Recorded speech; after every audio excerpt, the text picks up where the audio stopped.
ओम अज्ञानतिमिरान्धस्य ज्ञानाञ्जनशलाकया सत्सुरोन्मिलितं येन तस्मै श्रीगुरुवे नमः। नमो विष्णुपादाय कृष्णप्रेष्ठाय भूतले श्रीमते भक्तिवेदान्त स्वामीति नामिने नमस्ते सारस्वती देवे गौरवाणी प्रचारिणे विशेष शून्यवादी पाश्चात्य देशकारिणे जय श्री कृष्ण चैतन्य प्रभु नित्यानंद श्री अद्वैत गदाधर श्रीवासदि गौर भक्त वृंद हरे कृष्णा कृष्णा कृष्णा हरे हरे हरे राम राम राम हरे हरे हरे कृष्णा பக்தர்களுக்கு இனிமையான காலை வணக்கம். இன்றைய பாகவத சத்சங்க வகுப்புல கலந்துட்டு இருக்கிற எல்லா பக்தர்களுக்கும் என்னுடைய பணிவான ஸ்ரீமத் பாகவதம் 3ஆம் ஸ்கந்தம் 2வது அத்தியாயம் பகவான் ஸ்ரீ கிருஷ்ணரை நினைவில் கொள்ளுதல். இன்னைக்கு படிக்கிற பதம் 18 மற்றும் 19. கோவாமுஷ்யாங்கிரி சரோஜரேனும் விஸ்மத்மீசித புமான் விஜிக்ரன் கோ விஸ்புரத் இடபேன பூமேர் பாரம் தாந்தேன நிரஸ்சகார.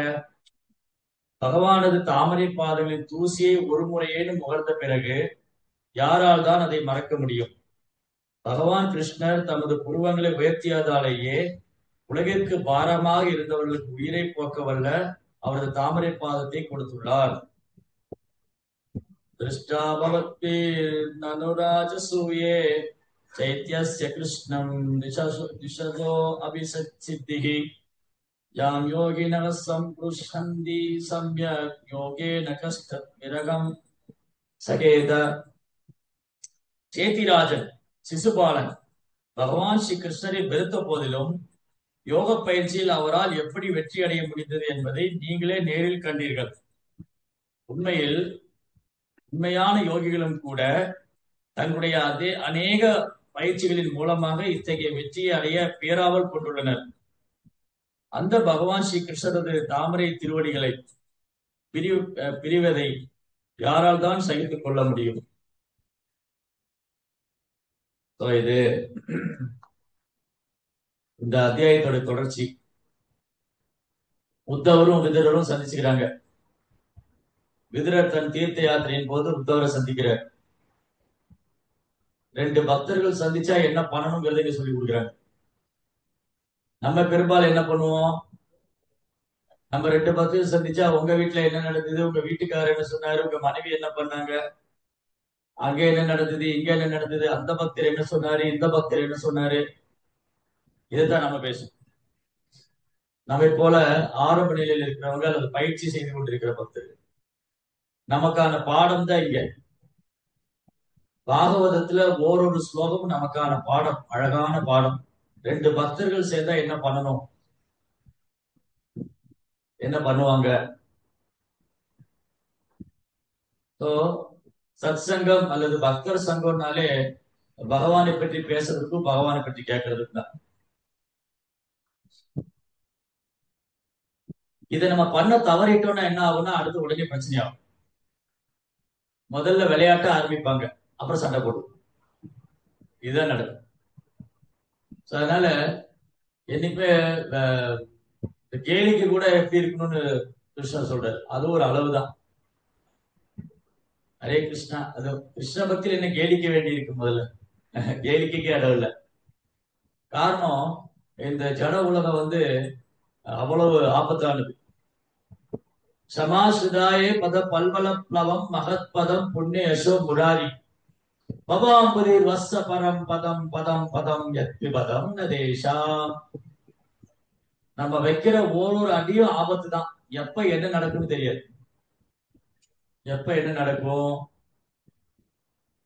எப்ப எனக்கு மரணம் வரப்போகுது, எப்ப எனக்கு பிரச்சனைகள் வரப்போகுது.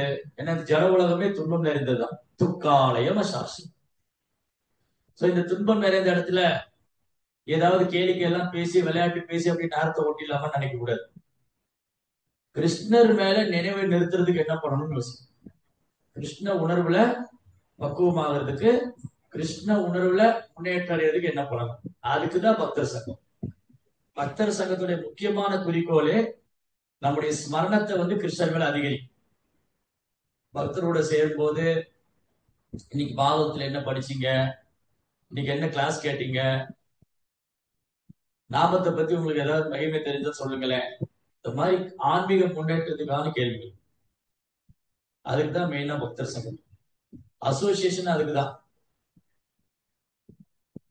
அப்போ இங்க விதுரருடைய பாக்கியம் உத்தவரை சந்திக்கிற. விதுரரும் ஒரு மகாத்மா, விதுரரும் ஒரு தூய பக்தர், உத்தவரும் ஒரு தூய பக்தர். ரெண்டு தூய பக்தர்கள் சந்திச்ச உடனே அப்படியே அவங்க கிருஷ்ணனுடைய லீலைகள் அப்படியே பகிர்ந்துக்கிறாங்க. சதுஸ்லோகி பகவத்கீதா. சதுஸ்லோகி பகவத்கீதால 2வது ஸ்லோகம் என்னது? பதில் தெரிஞ்சவங்க கை தூக்குங்க. யாராவது பக்தி சாஸ்திரி மாணவர்கள்? இல்ல. சதுஸ்லோகி பகவத்கீதால இல்ல இல்ல, பகவத்கீதை சதுஸ்லோகி. மச்சித்தா மத்கத பிராணா போதயந்த பரஸ்பரம் கதயந்த சமாந்தம் துச்சந்தி சாரபந்தி மச்சித்தா. எப்பொழுதும் எனது தூய பக்தி என்னுடைய சிந்தனையிலேயே, கிருஷ்ணனுடைய நினைவிலேயே, கிருஷ்ண உணர்விலேயே ஆழ்ந்திருப்பார். மச்சித்தா மத் கத பிராணா, அவங்க வாழ்க்கையை கிருஷ்ணருக்கா அர்ப்பணிச்சிருப்பார். ஒரு தூய பக்தர் என்ன பண்ணுவாரு? ஒரு தூய பக்தருடைய வாழ்க்கையில நம்ம என்ன கத்துக்கணும்னா, நம்ம எப்படி நம்ம வாழ்க்கையை கிருஷ்ணருக்கு அர்ப்பணிக்கிறது. ஒரு குடும்பஸ்தனாவோ ஒரு பிரம்மச்சாரியோ யாரா இருந்தாலும் சரி, ஒரு பிரம்மச்சாரியோ குடும்பஸ்தரோ இந்த சன்னியாசியோ, என்னுடைய வாழ்க்கையை நான் எப்படி கிருஷ்ணருக்கு அர்ப்பணிக்கிறது. ஏன்னா ஒரு தூய பக்தர் எப்பவுமே, இப்ப இங்க விதுரரும் கிரகஸ்தர் தான். விதுரர் எப்படி தன் வாழ்க்கையை கிருஷ்ணருக்காக அர்ப்பணிச்சிருந்தார்.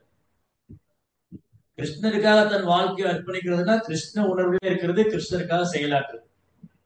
அதுக்கு எல்லாத்தையும் விட்டுட்டு வரணும்னு அவசியம் இல்லை. அது அது ரொம்ப நல்ல விஷயம். ஒரு பிரம்மச்சாரியா இருந்து சேவை பண்றதும் சன்னியாசிக்கு பெரும் பெரும் பாக்கியம். அது இல்ல, இங்க எல்லாராலும் பிரம்மச்சாரியா இருக்க முடியாது, எல்லாராலும் சன்னியாசியா இருக்க முடியாது. அப்ப குடும்பஸ்தர்களும் இருக்கோம், குடும்பஸ்தர்கள் இருக்கீங்க. அப்போ கிருஷ்ணருக்காக எப்படி வாழ்க்கையை அர்ப்பணிக்கிறது கத்துக்கணும். கிருஷ்ணருக்காக வாழ்க்கையை அர்ப்பணிக்கிறது எப்படி? அதுவும் பகவத்கீதை கிருஷ்ணர் சொல்லி தர. கிருஷ்ணருக்காக வாழ்க்கை அர்ப்பணிக்கிறது எப்படி? எத்கரோசி யஜஸ்நாசி யஜ்ஜுகோசி ததாசிய தபஸ்யசி கௌந்தேயா தத்குருஸ்ம தத்பனா. அர்ஜுனானி எதையெல்லாம் படைக்கின்றாயோ, எதையெல்லாம் கொடுக்கின்றாயோ, எதையெல்லாம் உண்கின்றாயோ, எந்த தவங்களை எல்லாம் புரிகின்றாயோ அது எனக்கு அர்ப்பணம் செய்வாயாக. சர்வம் கிருஷ்ண அர்ப்பணம். இந்த உலகத்துல யாராவது ஏதாவது செயல் பண்ணிட்டு தான் இருக்கும், செயலே பண்ணாம இருக்க முடியாது. நகி கக்ஷித் சனமத் சனமத் க்ஷணம் நகி கக்ஷித் சனமதி ஜாது திஷ்டன்ய கர்மக்கிறது. ஒரு க்ஷணம் கூட யாராலும் வேலை செய்யாம இருக்க முடியாது, ஏதாவது பண்ணிட்டே தான் இருக்கும். அப்ப கிருஷ்ணருக்காக ஏதாவது இங்க யாராலும் ஒண்ணுமே செய்யாம இருக்க முடியாது. ஒண்ணுமே. ஆத்மா ஒரு ஜட வஸ்து அல்ல. ஆத்மா ஒரு ஜடம் அல்ல, ஒரு செவுரு மாதிரியோ இல்ல தூண் மாதிரியோ கிடையாது. ஆத்மாவுக்கு கான்சியஸ்னஸ் இருக்கு. அப்ப ஆத்மாவுக்கு கான்சியஸ்னஸ் இருக்குன்னா அது இயங்கிட்டே தான் இருக்கும், ஏதாவது செய்யணும்.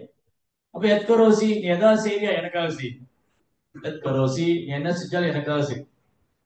சோ அப்ப யோகிகளும் தவம் பண்றாங்க, அப்ப கிருஷ்ணருக்காக தவம் பண்ணணும். ஞானத்தை வளர்த்துக்கிறவங்க கிருஷ்ணரை பற்றி அறிவை வளர்த்துக்கணும்.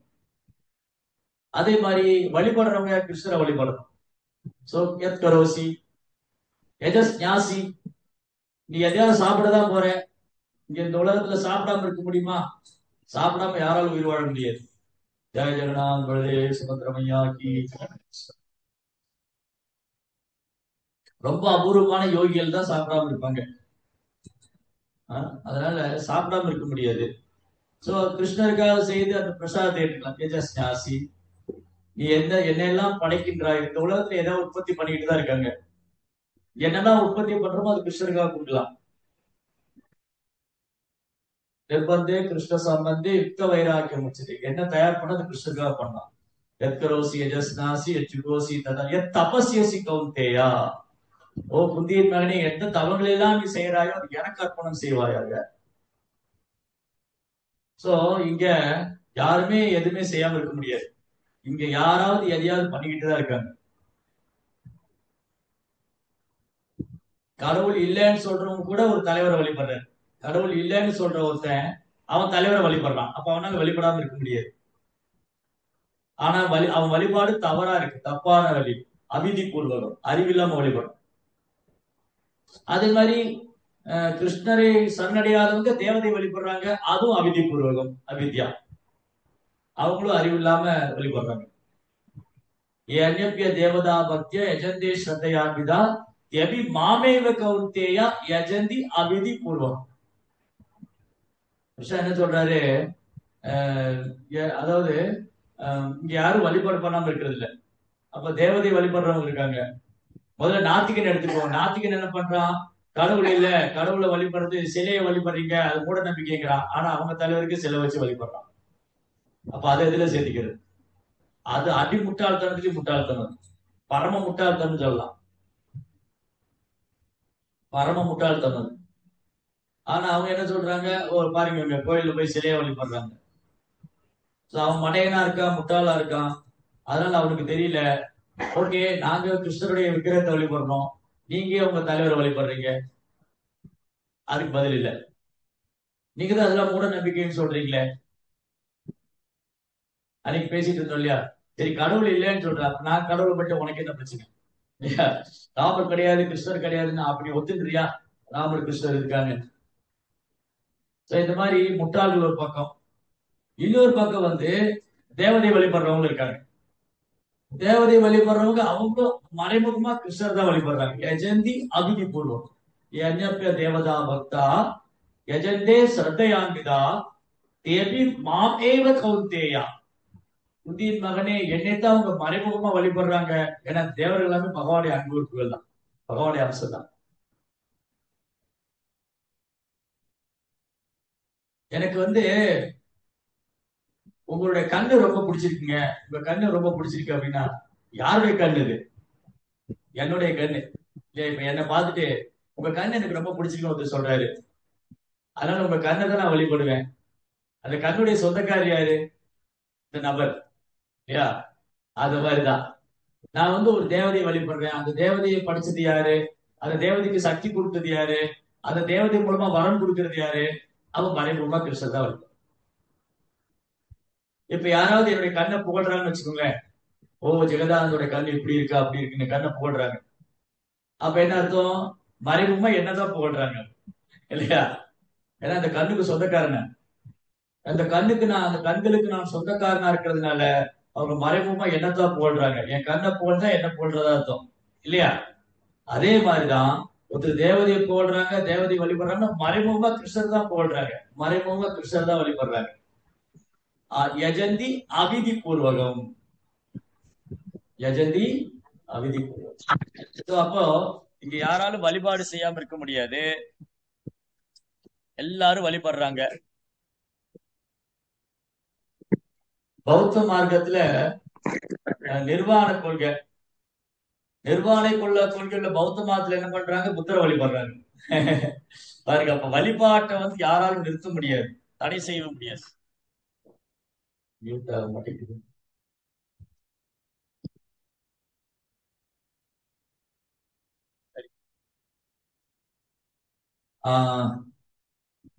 அப்போ நாத்திகர்கள் அவங்க தலைவரை வழிபடுறாங்க. அப்புறம் தேவதை வழிபடுற மக்கள் தேவர்களை வழிபடுறாங்க, தேவதைகிட்ட போறவங்க. கடவுளுக்கு உருவமே இல்ல, படைப்பாளினே ஒருத்தர் கிடையாது, எல்லாமே நிர்வாணம் சொல்லக்கூடிய புத்த கொள்கை உள்ளவங்க புத்தருடைய விக்கிரகத்தை வழிபடுறாங்க. இவங்க யாராலும் வழிபாடு பண்ணாம இருக்க முடியாது. ஒரு தொண்டன் தன் தலைவனை வழிபடுறான், ஒரு ரசிகன் தன்னுடைய ஹீரோ வழிபடுறான். எப்படியோ இங்க யாராவது வழிபாடு பண்ணிக்கிட்டு தான் இருக்காங்க. ஆனா இது எல்லாமே இம்ப்ராப்பரா பண்றாங்க, அறியாமையில அறிவு இல்லாம பண்றாங்க. சரியான வழிபாடு கிருஷ்ணரை வழிபடும், கிருஷ்ணரை வழிபடும். சோ இங்க எதுவுமே செய்யாம இருக்க முடியாது. இங்க யாராவது ஏதாவது பண்ணிக்கிட்டு தான் இருக்காங்க, எதையாவது புதுசு புதுசா உற்பத்தி பண்ணிக்கிட்டு தான் இருக்காங்க. அந்த புதிதா உற்பத்தி பண்றதை கிருஷ்ணருக்காக பயன்படுத்தணும். எத்கரோசி, நம்ம என்னெல்லாம் செய்யறோமோ அது கிருஷ்ணருக்காக செய்யணும். எத்கரோசி எஜஸ்னாசி, என்னெல்லாம் சாப்பிட்றோமோ அது கிருஷ்ணருக்கு நிவேதனம் பண்ணணும், என்னெல்லாம் உற்பத்தி பண்றோமோ கிருஷ்ணருக்கு அதை கொடுக்கணும். எத்கரோசி, என்னெல்லாம் செய்யறோமோ அது கிருஷ்ணருக்காக செய்யணும், கிருஷ்ண உணர்வுல செய்யணும். எத்கரோசி எஜஸ்னாசி தபசியசி கவுந்தேயா, இங்க தப வாழ்க்கை இல்லாமலே இல்லை, தப வாழ்க்கை உண்டு. ஆனா அது எந்த குணத்தில் இருக்குன்னு, தப வாழ்க்கை இருக்கு. தப வாழ்க்கை வழிபாடு, பல்வேறு வழிபாடுகள், தப வாழ்க்கை செயல்கள், எத்கரோசி எஜஸ்னாசி எஜுகோசி உணவு. அம்மாவோட மியூட் ஆகவே மாட்டேங்குது. ஓகே. சோ இந்த 4 விஷயம், இந்த 4 விஷயம் எல்லாருடைய வாழ்க்கையில இருக்கு. எதாவது படைக்கிறாங்க, எதையாவது கொடுக்குறாங்க, எதையாவது சாப்பிடுறாங்க, எந்த தவத்தையாவது பண்றாங்க. இது 4மே எப்படி இருக்கு? முக்குணத்தின் அடிப்படையில இருக்கு. ஆனா இது தவிர்க்கவே முடியாது. இந்த உலகத்துல செயலை தவிர்க்க முடியாது, உற்பத்தி பண்றதே தவிர்க்க முடியாது. உயிர் வாழ்னா எதையாவது உற்பத்தி பண்ணணும், எதையாவது சாப்பிடணும், ஏதாவது செய்யணும். அப்ப இதெல்லாம் எப்படி பண்றாங்க? ஜடையருக்கு முக்குணத்துல பண்ணிட்டு இருக்காங்க. தேவதை வழிபாடு 3 குணத்துல இருக்கு. யாதி தேவா விரதா தேவான் பித்ருன் யாதி பித்ருன்வதா பூதானி யாதி பூதேச்சிய யாதி மத்தியஜினோ அபிமா. தேவதை வழிபடுறவங்க அந்த உலகத்துக்கு போறாங்க, பிரேத பூத பிசாசுகளை வழிபடுறவங்க அந்த உலகத்துக்கு போறாங்க, பித்திருக்களை வழிபடுறவங்க அந்த உலகத்துக்கு போவாங்க, என்னை வழிபடுவோர் என்னுடனே வாழ்வார் சொல்றாரு இல்லையா பகவத்கீதையில. அப்ப வழிபாடு 3 குணத்துல இருக்கு. அறியாமை குணத்துல வழிபாடு, பிரேத பூத பிசாசுகளை வழிபடுறது, பிளாக் மேஜிக். ரஜோகுண வழிபாடு, உடலை வருத்திக்கிட்டு அங்கங்க கிழிச்சு கொத்தி, அங்க வந்து வேலெல்லாம் குத்திக்கிட்டு உடம்பெல்லாம் கிழிச்சு அந்த இடத்துல தொங்கிட்டு போவோம் இல்லையா, பறக்கும் காவலின்னு சொல்லி ஒரு கிரெயின்ல அப்படி கூட்டு மாட்டி தொங்கிட்டு போவோம். கடுமையா தவம் செய்யறாங்க. ரஜோகுண தவம், ரஜோகுண தவம் உண்டு, தமோ குண தவம் உண்டு.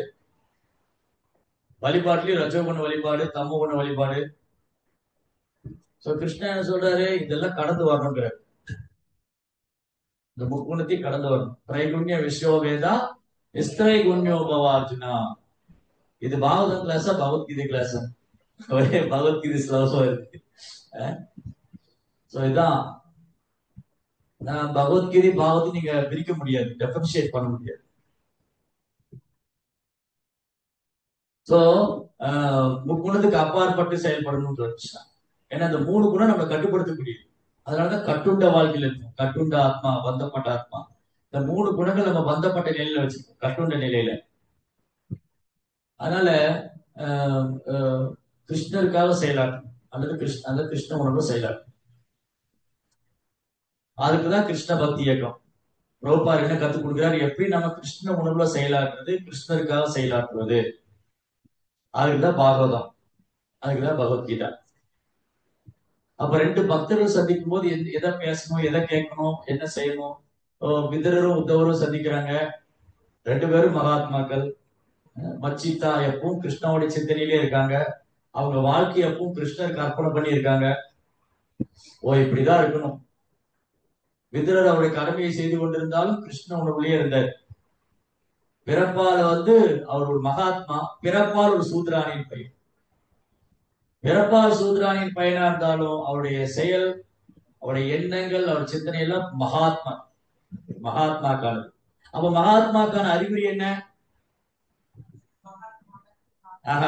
மகாத்மாவுடைய அறிகுறி என்ன? சததம் கீர்த்தி அந்தோமா விதம் ரஷதிடம் பிரதா நமஸ்தஸ்ய மாம் பக்தியா நித்திய யுக்தோபாசதே. ஒரு மகாத்மா எப்போதும் கிருஷ்ணாவுடைய புகழ் பாடிட்டு இருப்பார். தற்புறவு பேச மாட்டார். நாங்கள்லாம் அந்த காலத்துல அப்படி இருக்கல, நாங்கள்லாம் இப்படி இருக்கல, நாங்கள்லாம் அது செய்யல, நாங்கள் இது நோ. சததம் கீர்த்தயந்தோ மாம், கிருஷ்ணாவுடைய புகழ். திடபிரதா, உறுதியான மனதோட, எந்த சூழ்நிலையும் விட மாட்டார். விதுரரை எப்படி துரத்தி விட்டாங்க? இதுக்கு முன்னாடி அத்தியாயத்துல படிச்சோம். எப்படி துரத்தி விட்டாங்க? பதவியை பறிச்சுக்கிட்டு, உடைமைகளையும் பறிச்சுட்டு, அடிக்காத குறையா உயிரை மட்டும் வச்சு அனுப்பிச்சுட்டாங்க. உயிரை மட்டும் வச்சு. இந்த ஒரு சூழ்நிலையில நம்ம கிருஷ்ண பக்தி பண்ணுவோமா? விதுரரோட இடத்தை எடுத்துட்டு அந்த இடத்துல நம்ம வைங்க. விதுரரை தூக்கிட்டு அந்த இடத்துல நம்மளை வச்சு பொருத்தி பாருங்க. நம்ம உடைமைகள்லாம் பறிச்சு, நம்ம பதவி, நம்முடைய இதை பறிச்சு எல்லாத்தையும் எடுத்துட்டு போட்டிருக்கிற துணியோட உயிரை மட்டும் விட்டுட்டு துரத்தி விட்டாங்க. என்ன பண்ணுவீங்க? திருடபுரதா விதுரர் விடல கிருஷ்ணாவை. நாமளா இருந்தா நேர கோயிலுக்கு வந்துருவோம். கிருஷ்ணா, எனக்கு என்ன சோதனை? நான் என்ன குற்றம் செய்தேன்? நான் என்ன பாவம் செய்தேன்? நான் உன் நாமத்தை சொல்லவில்லையா? நான் ஏகாதசி விரதம் இருக்கவில்லையா? நான் உனக்கு சேவை செய்யவில்லையா? நான் டொனேஷன் எல்லாம் கொடுத்திருக்கேன் இல்லையா? வந்துருவோம். கிருஷ்ணாட்ட சண்டை பிடிக்க வந்துருவோம். கிருஷ்ணாட்ட சண்டை போட வந்துருவோம். இதுதான் நம்முடைய ஸ்டேஜ். திரபிரதா உறுதியான மனதோட நமசன் தஸ்யமா பக்தியா நித்திய யுக்தோபாசதே, எப்போதும் வழிபாடு பண்ணிட்டே இருப்பார் கிருஷ்ணன். சோ அதனால இந்த தூய பக்தருக்கான அடையாளம் அவங்கள்ட்ட இருந்து நம்ம கத்துக்கணும். எப்பவும் கிருஷ்ணாவே நினைச்சிட்டு இருக்கணும். ரெண்டு பக்தர்கள் சேர்ந்தா கிருஷ்ணா பத்தி பேசணும், கிருஷ்ணாவுடைய புகழ் பாடணும், கிருஷ்ணா பத்தி கேட்கணும். நம்ம வாழ்க்கையை எப்படி கிருஷ்ணருக்கா அர்ப்பணிக்கலாம் கொஞ்சம் யோசிச்சு பார்க்கணும். நம்ம எல்லாருமே என்ன யோசிச்சு பார்க்கணும்னா, ஜீவாத்மாவாகிய நான், ஜீவாத்மாவாகிய நான் நினைவு கெட்டாத காலத்திலிருந்தே பல சரீரங்கள் மாறி இருக்கேன், பல பிறவி எடுத்திருக்கேன். ஆனா என் வாழ்க்கையை நான் கிருஷ்ணருக்கா அர்ப்பணிக்கல, புலன்பத்துக்கு தான் அர்ப்பணிச்சிருக்கேன். ஒரு பிறவி தோறும் புலனின்பத்துக்கு தான் அர்ப்பணிச்சிருக்கேன். அதனாலதான் எனக்கு பிறப்பு இறப்பு சக்கரம் தொடர்ந்துகிட்டே இருக்கு. ஒரு பிறவி தோறும் என்ன பண்ணிட்டு இருக்கேன்? என் வாழ்க்கையை பூரா புலன்பத்துக்கு அர்ப்பணிச்சிட்டேன். இந்த ஒரு வாழ்க்கையாவது நான் கிருஷ்ணருக்கு அர்ப்பணிக்கணும்.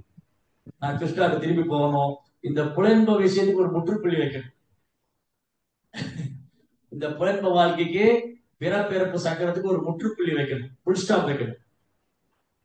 யோசிச்சு பாருங்க. நினைவு கட்டாத காலத்துக்கு இதான் பண்ணிட்டு இருக்கோம். பிறவி தோறும் இதுல சுகம் கிடைக்குமா, அதுல சுகம் கிடைக்குமா, இப்படியே அந்த வாசனையை சுமந்து பல சரீரம் மாறியாச்சு. ஒரு உடல்லையும் அது அது அது மனுஷ உடலோ, விலங்கு உடலோ, தேவதை உடலோ, இந்த எல்லா உடலையும் என்ன ட்ரை பண்ணிட்டு இருந்திருப்பேன் ஒரு நாள். எப்படியாவது புலன்களை திருப்திப்படுத்திடலாமா, திருப்தி ஆகவே இல்லை, திருப்தி அடையவே இல்லை. கடைசியில நம்ம விரக்தி அடைஞ்சுதான் பாக்கி. அதனால புத்திசாலி மாணவர் அது பின்னாடி போக மாட்டாரு கிருஷ்ணர் சொல்றாரு. எங்க சொல்றாரு? புத்திசாலி அதுக்கு பின்னாடி போக மாட்டாரு. யோகினி மாதாஜி. ஏகி சம்ஸ்பர்சஜான் போகன் துக்க யோனய ஏவதே ஆத்யந்தவந்து கௌந்தேயா நதேஷு ரவதே புதா. எய் சம்பர்ஷஜா போகா, புலன்களால பெறக்கூடிய சம்பர்ஷம்னா அதோடைய கனெக்ஷன், தொடர்பு. புலன்களால் பெறக்கூடிய இன்பம். துக்க யோனையவையே, துக்கத்துலதான் முடியும். அதுக்கு தொடக்கம் இருக்கு, முடிவு இருக்கு அப்படின்னா புத்திசாலி அதுக்கு முன்னாடி போக மாட்டாங்க. சோ நம்ம என்ன முடிவுக்கு வரணும்? விதுரருடைய வாழ்க்கையை பார்த்து, விதுர மகாத்மா இந்த மாதிரி எல்லாரும் கைவிட்டாங்க. விதுரரை அஸ்தினாபுரத்தை விட்டு துரத்திட்டாங்க. அடிக்காத உயிரை மட்டும் வச்சுட்டு அடிக்காத முறையா துரத்தி விட்டாங்க. கழுத்தை பிடிச்சி வெளியே தெரியும். ஆனா விதுர மகாத்மா கிருஷ்ண பக்தி உடல. இத ஒரு வாய்ப்பா எடுத்துட்டு அவர் என்ன பண்ணாரு? தீர்த்த யாத்திரை போனார். தீர்த்த யாத்திரை போய் கையில காசு இல்லையே, நான் எப்படி போவேன் இல்லையா? இன்னைக்கு நீங்க யாத்திரை வாங்கன்னு சொன்னா, பிரபுஜி பைசா இல்லாம எப்படி யாத்திரை போறது? அன்னைக்கு விதுரர் அதை பதில யோசிக்கவே இல்லை. ஏன்னா நடந்து போனார். இன்னைக்கு பக்கத்துல பெட்டி கடைக்கு கூட நடந்து போக மாட்டேங்கிற. 2 தேங்காய் வாங்கிட்டு வந்து, தக்காளி வாங்கிட்டு வந்து பைக் எடுத்து போறார். அன்னைக்கு எல்லா புனித ஸ்தலங்களுக்கும் விதுரர் நடந்தே போனார். 500 வருஷத்துக்கு முன்னாடி சைத்தன்ய மகாபு தென்னிந்தியா யாத்திரை நடந்தே வந்தார். பிளைட்லயே வந்தார் தென்னிந்தியாவுக்கு, பூரியில இருக்கு.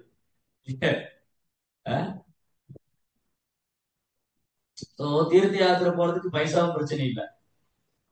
ஒருவேளை எனக்கு பைசா இல்லைன்னு நினைச்சா அது கிருஷ்ணா தருவார். நான் தீர்த்த யாத்திரை போகணும் ஆசைப்பட்டா கிருஷ்ணா அதுவும் தருவார். பக்தி சம்பந்தமா என்ன ஆசைப்பட்டாலும் கிருஷ்ணா உடனே நிறைவேற்றுவார். பௌதிக விஷயங்கள் தான் கிருஷ்ணா யோசிச்சு பண்ணுவார். ஒரு பக்தர் கிருஷ்ணாட்ட பௌதிகமான பிரார்த்தனையை முன்வைக்கிறார் அப்படின்னா கிருஷ்ணா யோசிப்பார். ஏன் யோசிக்கிறாரு? அப்புறம் நேரம் இல்லாம அங்க கோயிலுக்கு வர நேரம் இல்ல, சாண்டிங் பண்ண நேரம் இல்ல, யாத்திரைக்கு நேரம் இல்ல, லீவ் கிடைக்காது. ஆனா பௌதிகத்துல ஆத்மீகத்துல யோசிச்சா பிரார்த்தனை பண்ணா உடனே சேர்த்துடுவார். ஏன்னா அவர் கிருஷ்ண பக்தியில முன்னேற்றம் அடைறதுக்காக கேட்கிறார். கிருஷ்ண உணர்வுல முன்னேற்றம் அடைறதுக்காக. சோ எப்படி நம்ம வாழ்க்கையை கிருஷ்ணருக்கு அர்ப்பணிக்கிறது திட்டம் போட்டுட்டே இருக்கும். நம்முடைய மெயின் திட்டம் அதுவா தான் இருக்கும். நம்முடைய முக்கியமான திட்டம் என்னவா இருக்கணும்? என்னுடைய வாழ்க்கை நான் எப்படி கிருஷ்ணருக்கு அர்ப்பணிக்கிறது, எப்படி கிருஷ்ணருக்கு அர்ப்பணிக்கிறது.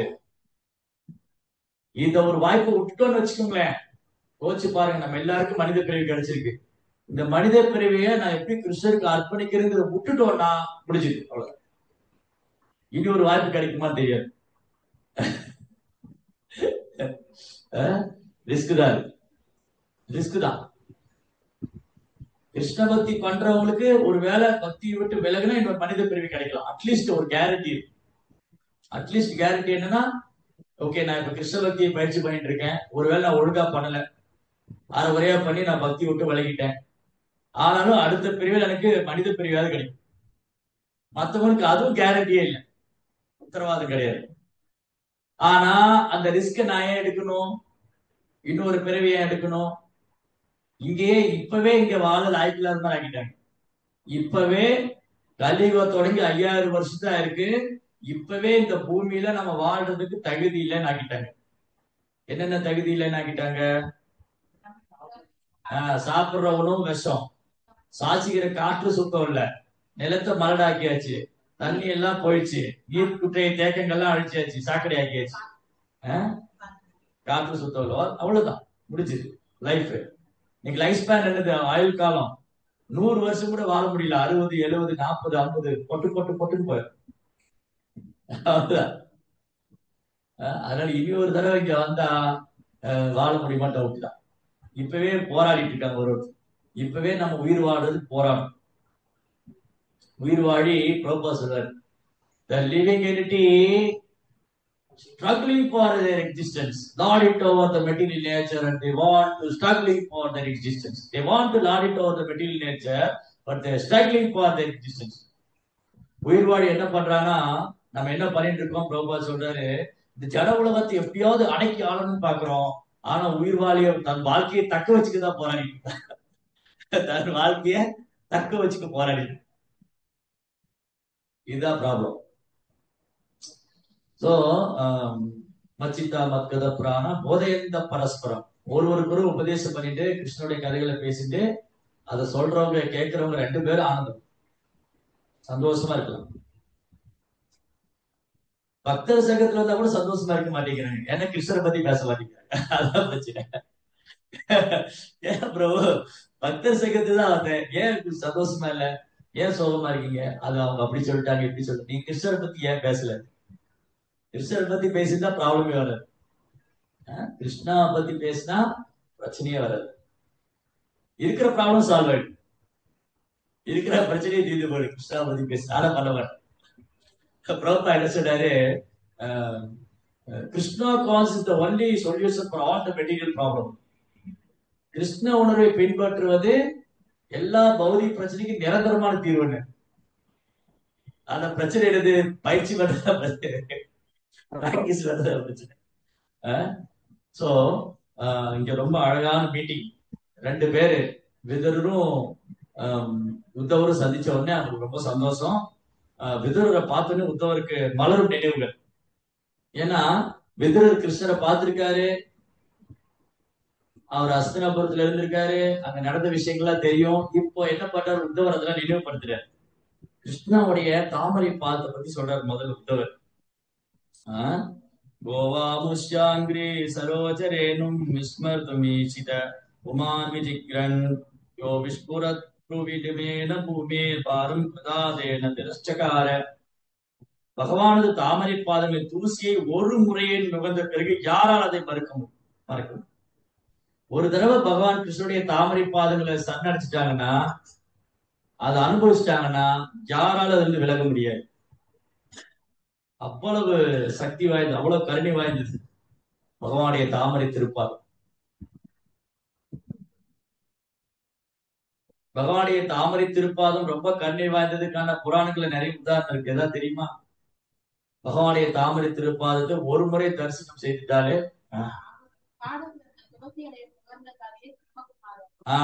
சனத்குமாரர்கள் பகவானுடைய தாமரை பாதத்தை தரிசனம் கூட பண்ணல, அந்த தாமரை பாதத்து வரக்கூடிய துளசியுடைய நறுமணத்தை நுகர்ந்தாங்க.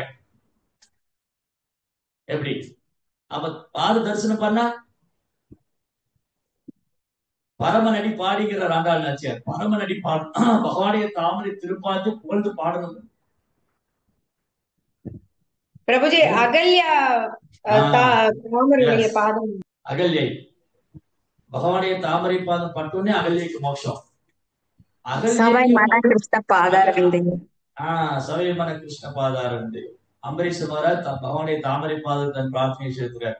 அகல்யை விடுவிக்கிறதுக்காகவே பகவான் ஒரு யுகம் முன்னாடி வந்துட்டேன். பரி மகாராஜ் பகவானுடைய தாமரை பாதங்களை சரணம் புகுந்தார். தன்னுடைய 3வது அடி எங்க வைக்கணும்? அந்த தாமரை பாதம் என் திருமேல தலையில வச்சு ஆசீர்வாதம் பண்ணுங்க. எண்ணற்ற உதாரணம் இருக்கு. காளிங்கன், எஸ், காளியர், லட்சுமி தேவி. எல்லாருக்கும் லட்சுமி தேவி வேணும். லட்சுமி எங்க வீட்டுக்கு வருவாங்களா? ஏன் லட்சுமி உங்க வீட்டுக்கு வரணும்? நீங்க பகவானுடைய தாமரை பாதத்தை பிடிச்சிட்டு லட்சுமி வந்துடும். பகவான் நிறைய என்ன ஆக மொத்தத்துல எல்லா பக்தருமே பகவானுடைய தாமரை பாதத்தை தான் பிடிச்சிட்டு இருக்காங்க. கஜேந்திரா என்ன பண்ணாரு? ஒரு தாமரை பூ எடுத்து ஆதி மூலமே பகவானுடைய தாமரை பாதத்துக்கு அர்ப்பணிக்கிறேன். சோ பகவானுடைய தாமரை திருப்பாதம் யமுனா தேவி பகவானுடைய பாதத்தை தொடர்ந்து முயற்சி பண்ண. பூமாதேவி எப்பவும் பகவானுடைய தாமரை பாதம் தன் பூமியில பட்டு இருக்க பேரானது கொண்டாங்க இல்லையா? அன்னைக்கு பேசிட்டு இருந்தோம். பகவான் ஒரு இடத்துல இருக்க மாட்டார்.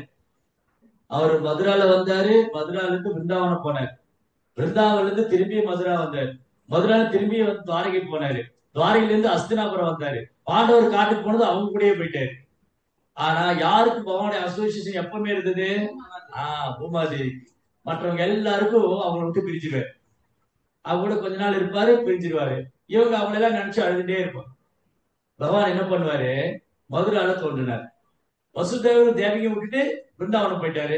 வசுதேவரும் தேவியும் கிருஷ்ணரை நினைச்சு அழுதுட்டு இருக்காரு. சரி, அங்க என்ன பண்ணாரு? பிருந்தாவன்ல போயிட்டு அங்க இருந்து கொஞ்ச நாள் திரும்பி மதுரா வந்துட்டாரு.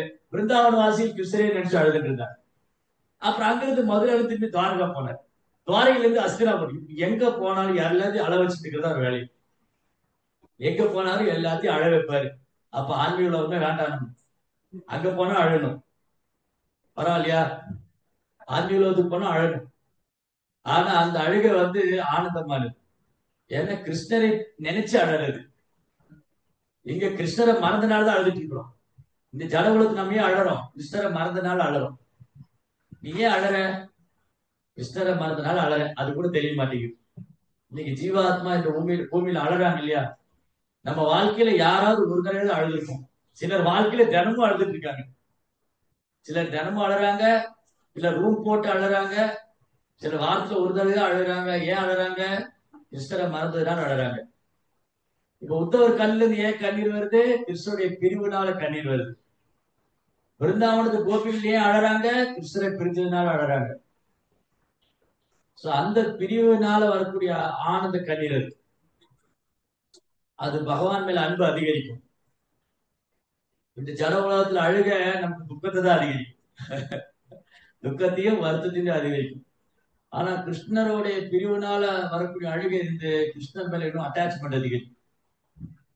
சோ அதான் ஸ்பெஷல். கிருஷ்ணரை மறந்து நம்ம அழுதுட்டு இருக்கோம் ஜட உலகத்துல.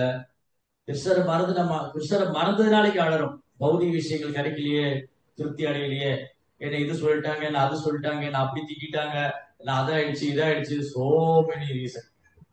ஆயிரக்கணக்கான காரணங்களை வச்சு அழுதுட்டு இருக்கோம். நாய்க்குட்டி செத்து போனதுல அழுதுட்டு இருக்கோம். இப்ப நிறைய அழுகுங்க, சோ மெனி, நிறைய அழுகை. ஆனா கிருஷ்ணாவுடைய உலகத்திலயும் அழலாம். அங்கு கிருஷ்ணாவுடைய பிரிவு நாள் அழகு, விப்ரலம்ப பாவம். சோ கிருஷ்ணா மேல உள்ள பிரிவு நாள் அழகு. சோ உத்தவர் அழகாரு, கிருஷ்ணாவை பிரிந்ததுனால் அழகாரு.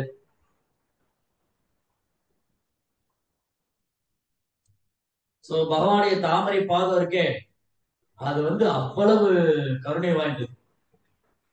அது எப்படி? அந்த தாமரை பாதம் அது அதே தாமரை பாதம் தான். தாமரைக்கிட்ட யாரு போவாங்க? நிறைய வண்டுகள்லாம் போய் தாமரையில அந்த மகரந்தத்தை பருகும், ரீங்காரிடும். அந்த மாதிரி பகவானுடைய தூய பக்தருக்குமே அவருடைய தாமரை பாதத்தையே சுத்தி சுத்தி வருவாங்க. நம்ம பௌதியத்துல சுத்திட்டு இருக்கோம், பகவானுடைய தாமரை பாதத்தை நோக்கி திரும்பணும். அதனாலதான் ஸ்ரீமத் பாகவதம் முதல் ஸ்கந்தம் பகவானுடைய தாமரை பாதம். முதல் ஸ்கந்தத்தை அடைக்கலம் கொண்டவங்க கிருஷ்ணன் மேல தூய அன்பு பெறுவாங்க. அது படிப்படியா பிரேமம் பெற நிலைக்கு வைத்துருவாங்க. சோ பகவானுடைய தாமரை பாதங்களுடைய, பகவானுடைய தாமரை பாதத்தினுடைய துளசியுடைய வாசனையை நுகர்ந்ததாலே 4 குமாரர்கள் பரம பாகவதரான. அவங்க பிரம்மவாதிகளா இருந்தாங்க, அவங்க தூய பக்தரானாங்க. அகலியை ஒரு கல்லா போயிட்டாங்க. பகவானுடைய தாமரை பாத பட்ட உடனே அவங்க திரும்ப அந்த சாப விமோசனம் பெற்றாங்க.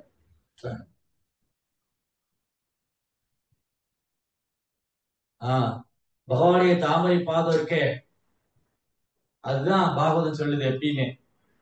அதுல அடைக்கலம் கொண்டா இந்த பௌதிக துன்பெல்லாம் கண்ணுக்குட்டியுடைய காலடியில் தேங்கின தண்ணி மாதிரி. சமாசுதாய பத பல்வளப்ளவம் மகத் பதம் புண்ணியசோ முராரி. முராரி கிருஷ்ணா, முரா என்ற அசுரனை வதம் பண்ணார். அந்த முராரி கிருஷ்ணருடைய தாமரை பாதங்களை யார் அடைக்கலம் பண்றாங்களோ அவங்களுக்கு ஜட உலக துன்பம் எல்லாம் கண்ணுக்குட்டியோடைய காலடியில தேங்கின தண்ணி மாதிரி. இந்த மழைக்காலத்துல கண்ணுக்குட்டி நடந்து போனா அந்த நிலத்துல பதிஞ்சா அது ஒரு சின்ன தடமாகும். அது ஒரு குழந்தை கூட கிராஸ் பண்ணிடும். ஒரு 4-5 வயசு குழந்தை கூட ஈஸியா கிராஸ் பண்ணும். அந்த மாதிரி இந்த பௌதிக துன்பங்கள்லாம், ஜட உலகத்துல இருக்கிற துன்பங்கள், பிரச்சனைகள், குழப்பங்கள் எல்லாம் சமுத்திரம் மாதிரி, பெரும் கடல் மாதிரி. யாருக்கு? கிருஷ்ணனுடைய தாமரை திருப்பாதங்களை சரணையாது. பகவானுடைய தாமரை திருப்பாதத்தை சரணையாதவங்களுக்கு பெரிய சமுத்திரம் தான் இந்த உலக வாழ்க்கை. சரணைஞ்சவங்களுக்கு கன்றுக்குட்டியுடைய காலிடத்தை எங்க தண்ணி மாதிரி ஆயிடும். இங்க ஒன்னே ஒண்ணுதான், சரணடையறமா மாட்டேங்கிறமா. அதான் சரணடைய மாட்டேன்னு சொல்றியா, அப்போ சமுத்திரத்தெல்லாம் மூழ்கி போ. சரணடைச்சிட்டியா, ஈஸியா கிராஸ் பண்ணி வந்துடலாம். பகவத்கீதை சொல்றார் கிருஷ்ணா, அடுத்த ஸ்லோகம். உடனே நான் விடுவிக்கக்கூடியவனா இருக்கேன். மையா வேச்சித்த சேதசா. பகவத்கீதை எடுங்க. ஏத்து தர்மியாம் சேத சததம் யோமா ஸ்மர்தி நித்யசக தஸ்யாகம் சுலபம் பார்த்த. இல்ல மாதாஜி, அது இல்ல. 12th சாப்டர்ல பகவான் சொல்லுவார். இல்ல தேசாமகம் சமுர்த்தர்த்த மிருத்யு சம்சார சாகரா பவாமீன சிரப்ரார்த்த மையா வேச்சித சேதசாம். ஸ்டார்டிங் என்னது சொன்னீங்களே பிரபு? தேசாமகம் சமுர்த்தர்த்தம் சொன்னீங்க. அதுக்கு முன்னாடி 2 லைன் வரும். என்னது? ஏது 6 and 7, 12.6 and 7. ஏது சர்வாணி கர்மாணி மயி சந்நியஸ்ய மத்பரஹ அனன்யேனைவ யோகேன மாப்யாந்த்யந்தோ உபாசதே தேசாமகம் சமுத்தர்த்த மிருத்யு சம்சார சாகரா பவாமீன சிறப்பார்த்த மையா வேச்சித சேதசா. கிருஷ்ணன் என்ன சொல்றாரு? தங்களது எல்லா செயல்களையும் எனக்காக துறந்து விழாமல் என் மீது பக்தி செலுத்தி எனது பக்தி தொண்டில் ஈடுபட்டு எப்போதும் என் மீது தியானம் செய்து தங்களது மனங்களை என்னில் நிறுத்தி எவரெல்லாம் என்னை வழிபடுகின்றாரோ ஓ பிதாவின் மகனே, அவர்களை பிறப்பு இறப்பின் கடலிலிருந்து உடனடியாக காப்பாற்றுவனாக நான் இருக்கேன். இம்மிடியா வரைகிறேன், நானே வரைகிறேன், இம்மிடியா நான் வருவேங்கிறேன். கஜேந்திரனுக்கு வந்தாரு, அகல்யாவுக்கு வந்தாரு, திரௌபதிக்கு வந்தாரு, இம்மிடியா வரைங்க. பிரகலாதருக்கு வந்தாரு. கிருஷ்ணா சொல்றது மட்டும் இல்ல, செய்வார். கிருஷ்ணர் தான் சொல்றதை செய்வாரு, செய்யறதை சொல்லுவார். நம்மலாம் கிடையாது இல்லையா? கிருஷ்ணா தான். கிருஷ்ணா என்ன பண்றாரு, உடனடியா வரக்கூடிய நானே வரேங்கிறார். அவரை விடுவிக்கிறதுக்கு நானே வரேங்கிறார். அடுத்தது இந்த பகவானுடைய தாமரை பார்த்திருக்கே, அவ்வளவு பரதன் என்ன பண்ணாரு, அந்த பாதுகைக்கு பட்டாபிஷேகம் பண்ணார். பாருங்க, பாத பூஜை ஒரு பக்கம் இருக்கு, அந்த பாதத்துக்கான பாதுகையை தூக்கிட்டு வந்துட்டாரு. ராமா நீங்க அயோத்தியாவுக்கு வரணும்னாரு. ராமர் நான் வரமாட்டேன், உங்க பாதுகையா இருக்குங்க. அவர் ராமருடைய பாதுகையும் ராமரும் வேறு வேறு இல்ல. ததியானாம் சமாச்சார, பகவானுடைய உபகரணங்களும் வழிபாட்டுக்குரியது. ஆராதனாம் சர்வேஷாம் விஷ்ணூர் ஆராதனம் பரம் தஸ்மாத் பரதரம் தேவி. மகாதேவர் என்ன சொல்றாரு பாருங்க, ஒரு வார்த்தைக்கு அவ்வளவு விளக்கு. மகாதேவர் சிவபெருமான் பார்வதி கேட்டாங்க, வழிபாட்டுல எது உயர்ந்தது? ஆராதனாம் சர்வேஷாம், எல்லா ஆராதனத்திலும் உயர்ந்தது விஷ்ணூர் ஆராதனம் பரம். பகவான் விஷ்ணு கிருஷ்ணரை வழிபடுறது எல்லா வழிபாட்டிலும் உயர்ந்தது. தஸ்மாத் அப்படின்னா எனவே, பரதரம் தேவி அதனை காட்டிலும் உயர்ந்தது. ததியானாம் சமாச்சரன், துளசி தேவி வழிபடுவது, தாமத்தை வழிபடுவது, கங்கையை வழிபடுவது, பகவானுடைய உபகரணங்களை சக்கரத்தாழ்வாரை வழிபடுவது, அப்புறம் அவருடைய பாதத்தை திருப்பாதத்தை வழிபடுவது, அவருடைய பாதையை வழிபடுவது. ஏன் இதெல்லாம் அதோட சிறந்தது? ஏன்னா பகவானோடு சம்பந்தப்பட்டது. பகவானோடு சம்பந்தப்பட்டதுமே பகவானுக்கு வேறானது அல்ல. அதனால பரதன் என்ன பண்ணாரு, பகவானுடைய பாதுகை வாங்கி பட்டாபிஷேகம் பண்ணார். பாதுகா பட்டாபிஷேகம்னு ஒரு ஸ்கந்தம் இருக்கு ஸ்ரீ வைஷ்ணவத்துல. என்ன ஆச்சாரிய எழுதினார் மறந்து போயிட்டு. ராமாயணத்துல அந்த பரதன் பாதுகை வாங்கி போய் பூஜை பண்ணார் இல்லையா, அது பாதுகா பட்டாபிஷேகம் புத்தகமே இருக்கு. அழகழகா ஸ்லோகங்களை நான் படிக்கணும்னு ட்ரை பண்ணிட்டு.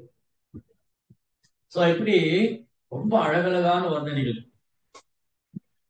அப்ப உத்தவர் என்ன சொல்றாரு, ஒரு முறை பகவானுடைய தாமரை பாதத்தை யாராவது தரிசனம் பண்ணிட்டாங்க, அவங்களால மறக்க முடியாது. கிருஷ்ணர் தமது புருவங்களை உயர்த்தியதாலேயே உலகிற்கு பாரமாக இருந்தவர்களுக்கு, பாருங்க, பகவானுடைய தாமரை பாதம் இந்த பூமியில இருந்ததுனால இந்த பூமிக்கு பாரமா இருந்தவங்க மோட்சம் கொடுத்துட்டாரு. அதுதான் அடுத்த ஸ்லோகத்துல சொல்றாரு. அடுத்த ஸ்லோகத்துல இது என்னன்னா, இது யுதிஷ்டிர மகாராஜுக்கு ஒரு சந்தேகம் வந்தது. யார்கிட்ட? நாரத முனிவர்கிட்ட கேட்கிறாரு. ரொம்ப அழகான ஒரு லீலை நடந்தது. ராஜசூய யஜ்ஞம் பண்ணார் யுதிஷ்டிர மகாராஜ். அந்த ராஜசூய யஜ்ஞம் பண்ற சபையில எல்லாரையும் கூப்பிட்டு சிசுபாலன் வந்திருந்தார். சிசுபாலன் என்னது? சிசுபாலன் யாரு? கிருஷ்ணாவுடைய அத்த பையன்தான். அவன் பிறக்கும் போது அவனுக்கு நெத்தியில ஒரு கல் இருக்கு சிசுபாலன். அப்புறம் ஒரு அசிரீதி கேட்டது. அந்த அம்மாவுக்கு அசிரீதி கேட்டது, இந்த குழந்தை யார் மடியில உட்காரும் போது அந்த கண்ணு மறையுதோ அந்த அந்த நபர் தான் இவர் கொள்ளுவாங்க. அப்ப சிசுபாலன் பலர் மடியில உட்கார்ந்தாங்க. அப்புறம் ஒரு நாள் கிருஷ்ணர் அங்க வந்தாரு. கிருஷ்ணர் மடியில உட்கார வச்சு அந்த குழந்தைய கண்ணு மறைஞ்சு போயிடுது. அப்ப அவங்க அம்மாவுக்கு புரிஞ்சு போயிடுது, கிருஷ்ணரா கையில தான் பையன் இறந்து போவான் அப்படின்னு. அப்ப வரம் கேட்கிறாங்க, கிருஷ்ணா என் பையனை கொல்ல மாட்டேன்னு எனக்கு வரம் கொடுங்க. கிருஷ்ணர் சொன்னாரு, நான் வரம் கொடுக்குறேன். அவன் அவனுக்கு என் மேல பொறாமை அதிகம். அவன் ஒரு நாளைக்கு என்ன 100 தடவை என்ன பரிகாசம் பண்ணலாம். அதுக்கு மேல போயிட்டுன்னா நான் அவனை கொள்வேன். ஓகே, அப்படியே ஆகட்டும். இது சிசுபாலனுக்கு நல்லா தெரியும். அவர் 100 தடவைக்கு மேல 99 வரை கிரிட்டிசைஸ் ஏ கிருஷ்ணா அவனே இவனே மாடு மேய்க்கிறவனே அப்படி இப்படிலாம் சொல்லு. ஆனா 100 தாண்டி எடுத்துனா முடிஞ்சு போயிடும். அதனால என்ன பண்ணுவாங்க, சிசுபால் வந்து 99 வந்து நிறுத்திடுவான். சிசுபாலுக்கு தெரியும் கிருஷ்ணா கையால தான் தனக்கு மரணம் வரப்போகுது. அதனால அவனுக்கு பொறாமை கிருஷ்ணன் மேல. நான் கல்யாணம் பண்ண வேண்டிய ருக்மிணியை கிருஷ்ணர் கல்யாணம் பண்ண அவர் கல்யாணம் பண்ணா நினைச்சிருந்தா ருக்மிணிய, அவரு கிருஷ்ணா கல்யாணம் பண்ணிட்டாரு. கிருஷ்ணா மேல அவ்வளவு பொறாமை.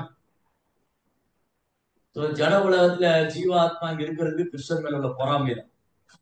நம்ம எல்லாருமே கிருஷ்ணா மேல உள்ள பொறாமைனாலதான் ஜட உலகம். பொய் அகங்காரம், ஃபர்ஸ்ட் பொய் அகங்காரம், பொறாமை. பொய் அகங்காரத்தினால விளையக்கூடிய பொறாமை. ஏன் கிருஷ்ணா மட்டும் தான் அனுபவிக்கணுமா, நாமளும் அனுபவிக்க கூடாதா? பொறாமை சிசுபாலனுக்கு. அப்ப என்ன பண்ணா, சிசுபாலன் எப்பவுமே கிருஷ்ணரை வந்து குறை சொல்லிட்டே இருப்பான். இந்த குறை சொல்றது, குற்றங்கான்றது, பொறாமை ரொம்ப ஆபத்தானது, கூடவே கூடாது. இந்த ஆன்மீகத்துக்கு ஆபத்தானது. கிருஷ்ண உணர்வுல முன்னேற்றமே தராது, இருக்கிற முன்னேற்றம் போயிடும். சிசுபால் என்ன பண்ணாரு, அந்த ராஜ்ஸ்ரீ யஜ்ய சபைக்கு அவரு வந்திருக்காரு. சேத்தி நாட்டு அரசன், சேத்தி மன்னன் எல்லாரும் இன்வைட் பண்ணிட்டாரு யுதிஷ்டிர மகாராஜ். சரி, இப்ப எல்லாரும் வந்திருக்காங்க அங்க. அந்த ராஜ்ஸ்ரீ சபையில நாரதர், அப்புறம் வியாசர், பீஷ்மர், பெரிய பெரிய ஆகச்சிறந்த மகாரதர்கள், மகாமுனிவர் எல்லாருமே இருக்காங்க. இதுல யாருக்கு முதல்ல மரியாதை? இந்த யாகசாலையில யாருக்கு முதல் மரியாதை? கிருஷ்ணர் இருக்க, யாருக்கு முதல் மரியாதை கொடுக்கணும்? அங்க இருக்கிறதுலே வயது சிறியவர் சகதேவர். சகதேவர் எழுந்து சொல்றாரு, இந்த சபையில முதல் மரியாதை கிருஷ்ணருக்கு தான் கொடுக்கணும். எல்லாருக்கும் கரெக்ட், சகதேவன் சொல்றது கரெக்ட் தான், அதுல எந்த மாற்று கருத்து கிடையாது. கிருஷ்ணருக்கு தான் முதல் மரியாதை. ஆனா சிசுபாலனால பொறுத்துக்க முடியல. யோசிச்சு பாருங்க, இந்த இந்த ஒரு டெண்டன்சி நமக்குள்ள இருக்கு. நம்ம முன்னாடி யாரோ ஒரு பக்தரை புகழும் போது அப்படியே உள்ளுக்குள்ள போய் அவங்கள போட்டு புகழ்றாங்களே, எனக்கு அந்த தகுதி இல்லையா, என்னால பண்ண முடியாதா? இந்த என்வியஸ்னஸ் டாலரேட் பண்ணிக்க முடியாது. நாங்க முன்னாடி சில பக்தர்களை புகழும் போதோ, இல்ல சில ஃபேமிலி மெம்பர்ஸ் பாருங்க, சில சொந்தக்காரங்க என்ன பண்ணுவாங்க, நீங்க வீடு கட்டிட்டு கூப்பிடுவாங்க. நீங்க வீடு கட்டின கூப்பிட்டீங்கன்னு வச்சுக்கோங்களேன், இவனுக்கெல்லாம் வந்து நேரம் பாரு வீடு கட்டிட்டாங்க, என்ன ஒரு பொறாது அவன் கட்டிட்டார். அப்ப கண் திருஷ்டி வரும். ஒன்று பார்த்த உடனே, ஓ இவ்வளவு பெரிய வீடு கட்டிட்டு போலாம், இவ்வளவு பெரிய கார் வாங்கிட்டானா, இவ்வளவு சம்பாதிக்கிறான், அவ்வளவுதான் முடிஞ்சா. பொறாமை பொறாமை வந்து அப்படி கொழுந்து விட்டு எரியும். ஆனா வெளியில அப்படி ஒன்றும் வெரி நைஸ் வெரி நைஸ் எல்லாம் ரொம்ப நல்லா இருக்குன்னு சொல்லுவாங்க. ஆனா உள்ளுக்குள்ள இவனுக்கெல்லாம் வந்து நேரம் பாயும் இல்லையா? இந்த மாதிரி நிறைய இருக்கு. சிசுபாலுக்கு பொறாமை. உடனே எழுந்தான், இந்த சபையில என்ன போய் கிருஷ்ணருக்கு முதல் மரியாதைக்கு? யாரு கிருஷ்ணர்? கிருஷ்ணர் முதல்ல என்ன குலம்? அவர் வந்து சத்திரியனா, இல்ல பாடு மேய்க்கிறவரா, பெண்களோடு போய் நடனம் ஆடுறாரு, பாடு மேய்க்கிற, எல்லாம் சோ மெனி கிரிட்டிசிசம். ஒன் மாத்தி ஒண்ணு சொல்லிட்டே இருக்கான். அப்படியே சும்மா மடை திறந்து வர வெள்ளம் மாதிரி பேசுறான் கிருஷ்ணரை பற்றி. கிருஷ்ணரை அவரே இவரே அப்படின்னு பரிகாசம். சபையில உள்ளவங்க பயங்கர கோபம் வருது. பீமனுக்குலாம் பயங்கர கோபம். சிசுபாலன் தலையை உடைச்சிருந்தான், தலையை துண்டிச்சது. அர்ஜுனன் பீமனுக்குலாம் பயங்கர கோபம். கிருஷ்ணா பார்த்தாரு, இந்த சபையில சிசுபாலனை யாராவது கோபம் வந்து, இப்போ அங்கெல்லாம் பக்தர்கள் இருக்காங்க, பக்தர்களுக்கு வந்து பகவானை குறைச்சுனா பிடிக்காது. இப்ப நம்ம வெளியில பாருங்க, நம்ம வந்து பாண்டவர்களுக்கு கூட பெரிய பக்தர்லாம் கிடையாது, ஏதோ கிருஷ்ண பக்தி பயிற்சி பண்ணிட்டு இருக்கோம். ஆனா நம்ம கிட்ட யாராவது வந்து நம்ம பிரச்சாரத்துக்கு போன இடத்துல கிருஷ்ணரை பத்தி தவறு சொல்ல கோவம், நீங்க அப்படி கிருஷ்ணரை பத்தி சொல்லாதீங்க, உங்களுக்கு என்ன தெரியும், சண்டைக்கு போயிடுவோம் இல்லையா? சண்டைக்கு போயிடுவோம். இத்தனைக்கும் நமக்கு கொஞ்சம் தான் பக்தி இருக்கு, நம்ம பக்தியில ஆரம்ப நிலையில தான் இருக்கு இல்லையா? நம்ம பக்தியில ஆரம்ப நிலையில தான் இருக்கும். ஆனா நம்மளாலே நமக்கே வந்து கிருஷ்ணரை பத்தி யாராவது குறை சொன்னா பொறுத்துக்க முடியாது. ஏன்னா கொஞ்சம் கிருஷ்ணர் மேல அன்பை வளர்த்துக்கிட்டோம், உண்மையா இல்லையா? இப்ப நம்ம பிரச்சாரம் போன இடத்துல கிருஷ்ணர் வந்து ஒரு சாதாரண மனுஷன், நீங்க என்ன ஒரு கல்ல போய் வழிபடுறீங்க, நீங்க என்ன அப்படி இப்படின்னு சொன்னா கோவம். ஆனா கோவப்படக்கூடாது, புரியுற மாதிரி சொல்லி தரணும். சம்டைம் சில பக்தர்களால டாலரேட் பண்ண முடியாம கோவப்பட்டு சண்டை போட்டுருவாங்க. ஏன்னா அவன் தெரியாம அறியாமல் பேசிட்டு இருக்கான். அவன்கிட்ட சண்டை போட்டு என்ன பிரயோஜனம்? அவனுக்கு புரியுற மாதிரி சாஸ்திர ரீதியா சொல்லணும். இல்ல அந்த நிந்தனைகளை கேட்க கூடாதுன்னா அங்கிருந்து போயிடும். கேட்க வேண்டாம், அவங்க சொன்னா புரியாது, திரும்ப திரும்ப அபராதம் பண்ணிட்டு இருக்கு. பகவானின் புனித நாமத்தின் மகிமைகளை நம்பிக்கையில்லாதவரிடம் திரும்ப திரும்ப எடுத்துரைப்பது குற்றமாகும். எத்தனாவது குற்றம்? 9வது குற்றம். நம்பிக்கையில்லாத நபரிடம் பகவானின் புனித நாமத்தின் மகிமைகளை திரும்ப திரும்ப எடுத்துரைக்கிறது. ஆனா நம்ம பிரச்சாரத்துக்காக செய்யறோம். அப்ப என்ன பண்ணணும்? ஒருத்திட்ட பேசிட்டு இருப்ப இவருக்கு நம்பிக்கை இருக்கா இல்லையா, இவன் கிரிட்டிசைஸ் பண்றவனா, இவன் பொறாமைக்காரனான்னு தெரிஞ்சுக்கணும். அப்ப அவங்க சொல்லக்கூடாது, இவங்க பொறாமைக்காரங்க, கிருஷ்ணரி அவதூறு பேசுவாங்க, நாமத்தையும் இகழ்ந்து பேசுவாங்க, அதை நம்ம காதுல கேட்கக்கூடாது. அப்ப அவங்ககிட்ட இருந்து விலகி. சிசுபாலன் அங்க பேசும்போது எல்லாரும் கோவம் வருது. பீஷ்மர் சொல்றாரு, நான் என்ன பிரம்மச்சாரி, கிருஷ்ணர் மாதிரி ஒரு பிரம்மச்சாரி இருக்க முடியாது. சோ எல்லாரும் இப்படி மாதிரி ஒரு சலசலப்பு ஆயிடுச்சு யாகசாலையில. இன்னைக்கு கொஞ்ச நேரம் போனா யாரோ ஒருத்தர் சிசுபாலனை கொல்றதுக்கு தயாராயிடுவாங்க. பீமனுக்கெல்லாம் கோவம் தான், அவங்க தூக்கி போட்டு மிதிச்சிடுவாரு. அந்த மாதிரி 10,000 யானை பலம். பீமா அர்ஜுனா எல்லாம் பயங்கர கோபத்துல இருக்காங்க. கிருஷ்ணர் பார்த்தாரு இந்த யாகம் தடைப்படக்கூடாது, அதே சமயம் இந்த சிசுபாலனை வதம் பண்ணணும். சுதர்சனம் விட்ட உடனே சிசுபாலன் தலை ரெட்டா துண்டிச்சு. அதுக்கு 100க்கு மேல போயிடுச்சு. சிசுபாலன் என்ன பண்ணா, கிருஷ்ணன் மேல பொறாமைனால எவ்வளவு தூரம் சொன்னேன்னு கவுண்ட் பண்ணவே இல்லை, அது போயிடுச்சு 100க்கு மேல. ஒரே சீவு தான், இளநீ சீவர் மாதிரி சீவிட்டாரு தலையை. இது என்ன ஆச்சு? எல்லாரும் சபையில பாக்குறாங்க, சிசுபாலனை கிருஷ்ணர் அவன் தலையை துண்டிக்கும் போது எல்லாரும் பார்த்துட்டு இருக்காங்க. சிசுபாலன் உடல்ல இருந்து அவன் ஆன்மா வெளியே கிருஷ்ணனுடைய உடல்ல போய் கலக்குது. இதுக்கு சாயுஜ்ய முக்தி, கைவல்யம். ஆயிரக்கணக்கான யோகிகள், ஞானிகள், ரிஷிகள், முனிவர்கள்லாம் அந்த பிரம்ம ஜோதியில போய் அடையணும், ஐக்கியமாகணும், பிரம்மத்துல போய் இரண்டரை கலக்கணும், கைவல்யம் அல்லது சாயுஜ்யம். அந்த பிரம்ம ஜோதியில போய் இருக்கணும், பிரம்மத்துல போய் இரண்டரை கலக்கணும், மீண்டும் பிறவா நிலை அடையணும், கடவுளோடு ஒன்னாயிரணும்னு ஆயிரக்கணக்கான முனிவர்கள், ரிஷிகள்லாம் தப்ப இருக்காங்க. அத ஒரு செகண்ட்ல கிருஷ்ணர் அவன் தலையை துண்டிச்சே கொடுத்துட்டாரு, முக்தி கொடுத்துட்டாரு சிசுபாலன். இங்க பாகவதத்துல பாத்தீங்கன்னா கிருஷ்ணர் சிசுபாலனை கொண்டாடுன்னு இருக்காரு, சிசுபாலன் முக்தின்னு இருக்கு. திருநாவர்த முக்தி, பௌமாசுர முக்தி, சிசுபால முக்தி. அப்ப என்ன அர்த்தம்? கிருஷ்ணர் கையால கொல்லப்படுறதே முக்தி தான். இப்ப யுதிஷ்டிர மகாராஜ் என்ன கேட்கிறாரு? இதெல்லாம் ஆச்சரியமா பார்த்துட்டு இருக்காங்க, எல்லாம் கண் கூட பாக்குறாங்க. எல்லாம் அந்த சிசுபாலுடைய ஆன்மா போய் கிருஷ்ணனுடைய உடல்ல கலக்குது, எல்லாரும் பார்த்தாங்க. அப்புறம் யுதிஷ்டிர மகாராஜ் போய் நாரதர்கிட்ட கேட்கிறாரு, என்ன இது, ஏன் பகவான் அவனுக்கு முக்தியை கொடுத்தாரு? அவன் ஒரு அபராதி, அவன் அபராதி. பகவானுக்கு அபராதம் பண்ணா அவன் நரகத்துக்குள்ள போயிருக்கணும்.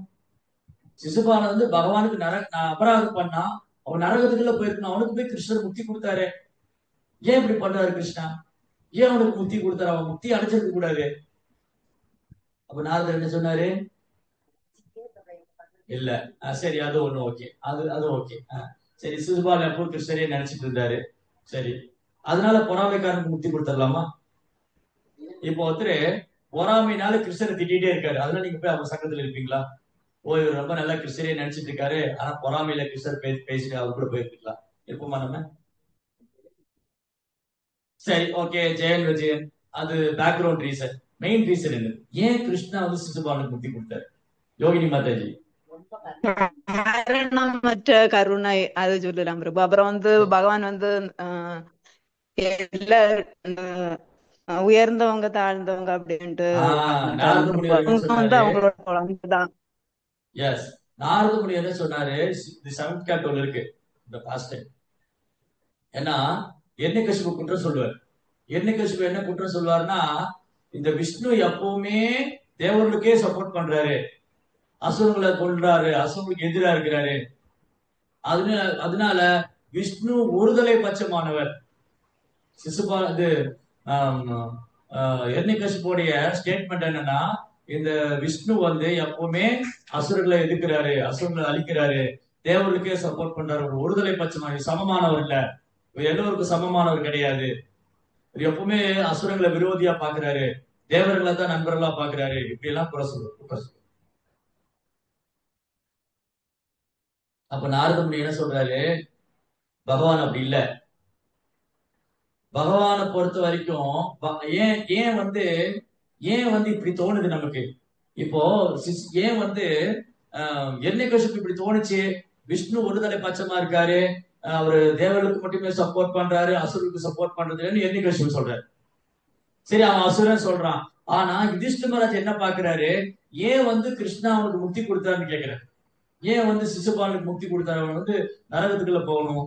அப்போ நாரத முனி என்ன சொல்றாரு, நம்மளுடைய பார்வைக்கும் கிருஷ்ணனுடைய பார்வைக்கும் வித்தியாசம் உண்டு. நம்முடைய பார்வை வந்து எப்படி இருக்கு, இவங்க நல்லவங்க, இவங்க கெட்டவங்க, இவங்க பகைவன், இவன் நண்பன், இவன் சரணடைந்தவன், இவன் சரணடையாதவன், இவன் வேண்டியவன், வேண்டாதவன். ஆனா கிருஷ்ணரை பொறுத்த வரைக்கும் அவன் பார்வையில பேதமே கிடையாது. எல்லா ஜீவன்களையும் கிருஷ்ணா தன் குழந்தையாக பார்க்கிறார். சமூகம் சர்வபூதேஷு நமே துவேஷோ அஸ்தி ந பிரியா. நான் எல்லோருக்கும் சமமானவன், நான் யாரையும் வெறுப்பதில்லை, யார் மேலேயும் பொறாமை கொள்றது. கிருஷ்ணர் ஒருத்தர் வெறுக்கலாம், கிருஷ்ணர் மேல ஒருத்தர் பொறாமை கொள்ளலாம். ஆனா கிருஷ்ணா யாரும் வெறுக்கிறது இல்ல, கிருஷ்ணர் யார் மேலேயும் பொறாமை கொள்ளும். கிருஷ்ணர் வெறுக்கலாம். இன்னைக்கு நாத்திகர்கள் கிருஷ்ணரை வெறுக்கிறாங்க, கிருஷ்ணர் மேல பொறாமை கொள்றாங்க. ஆனா கிருஷ்ணர் அவங்க கைவிடலையே. அந்த நாத்திக வந்து இன்னைக்கு வசதியா தான் வாழ்ந்துட்டு இருக்கான். கடவுள் இல்லைன்னு சொல்ற நாத்திகன் இன்னைக்கு அவனுக்கு கார் என்ன, பேர் என்ன, பங்களா என்ன, புகழ் என்ன, எல்லாம் கிருஷ்ணா கொடுத்துட்டு தானே இருக்காரு. அப்படின்னா என்ன அர்த்தம், கிருஷ்ணா அவங்களும் வெறுக்கல, அவன் சுதந்திரத்துல தலையிடல, அவனை வெறுக்கவும் இல்லை. ஏன்னா அவனும் கிருஷ்ணாவுடைய குழந்தைதான். இதுதான் கிருஷ்ணா. சோ கிருஷ்ணாவுடைய காரணமற்ற கருணை, அவருடைய பார்வை எப்படி இருக்குன்னா எல்லோரையும் சமமாக தான் பார்க்கிறார், எல்லோரையும் தன் குழந்தையா பாவிக்கிறார். சமூகம் சர்வபூதேஷு நமே துவேஷவஸ்தின பிரியா. நான் யாரும் வெறுக்கிறது இல்லை, யார் மேலேயும் பொறாமை பண்றது இல்லை. ஆனாலும் ஏ பஜந்தே துமா பக்தியா மைத்தே தேச சாப்பியம். ஆனாலும் எங்கிட்ட பக்தி பண்ணக்கூடிய பக்தன் ஒரு தனி கவனம் செலுத்துறேன். இது நேச்சர், இது நேச்சர். இப்போ இவங்க இந்த அம்மாவுக்கு ஒரு 3 பசங்க இருக்காங்க. இந்த 3 பசங்கள்ல ஒருத்தர் வந்து இவங்க சொல்றதெல்லாம் கேட்டா அவன் மேல ஒரு தனி பிரியம் இருக்கதா செய்யும். மத்த 2 பசங்க கேட்க மாட்டேங்கிறாங்க. இந்த அம்மாவுக்கு 3 பசங்க, ஒரு பையன் மட்டும் இவங்க சொல்றதையே கேட்டுட்டு நல்ல பையனா இருக்கான். இவங்களை வெறுக்கல, இவங்க என்ன சொன்னாலும் திட்டினாலும் என்ன பண்ணாலும் இவன் அவங்க சொல்றது கேட்டு. மத்த 2 பேரும் இல்ல. ஆனா இவங்க எப்படி பாக்குறாங்க, 3 பேரும் என் பையன் தான். இந்த 3 பேர் என் பையனா இருந்தாலும் இந்த ஒரு பையன் இருக்கான அவனுக்கு கொஞ்சம் தனி பிரியம் இருக்கு, அவன் மேல ஒரு தனி பிரியம். அதே மாதிரிதான் கிருஷ்ணா. கிருஷ்ணாவுக்கு வந்து நம்ம எல்லாருமே அவர் குழந்தைகள் தான். ஆனா அவருக்கு சகரிந்த பக்தர்கிட்ட ஒரு தனி கவனம் செலுத்துது. இது நேச்சர். ஆச்சா. அப்புறம் நாரத முனி என்ன சொல்றாரு, கிருஷ்ணா வந்து முக்குணத்துக்கு அப்பாற்பட்டவர். இந்த 3 குணத்தில் உள்ளவங்களுக்கு தான் வந்து நண்பன், பகைவன், வேண்டியவன், வேண்டாதவன். முக்குணத்துக்கு அப்பாற்பட்டவர் நான் சோஷிதின காங்சதி சமசர்வேஷு பூதேஷு, எல்லா ஜீவன்களையும் சமமா பாவிப்பார். பிரம்மபூத பிரசன்ன ஆத்மா நான் சோஷதின காங்சதி சமசர்வேஷு பூதேஷு நத்பத்திம் லபதேன. கிருஷ்ணாவுடைய தூய பக்தர் எப்படி இருக்காங்க, எதுக்கும் ஏக்கப்படுறதுல எதுக்கும் கவலைப்படுறது இல்ல, எல்லா ஜீவராசி சமம் பாக்குறாங்க. இப்ப யுதிஷ்டிர மகாராஜாவுக்கு என்ன டவுட்னா, ஏன் கிருஷ்ணாவுக்கு முக்தி கொடுக்கணும்? சோ கிருஷ்ணாவை கையால கொல்லப்படுறதே முக்தி தான், அதுக்கே அவன் பாக்கியம் பண்ணிருக்கணும். அதனால கிருஷ்ணா அந்த அசுரனை அவனை தண்டிக்கிறது மூலமா முக்தி கொடுக்கிறார், பக்தர்களுக்கு அன்பு மூலமா பரிமாற்றம் செய்யறாரு. ஆக மொத்தத்துல 2 ஒண்ணு இல்ல, அதுல கொஞ்சம் வித்தியாசம் இருக்குதான் செய்யுது.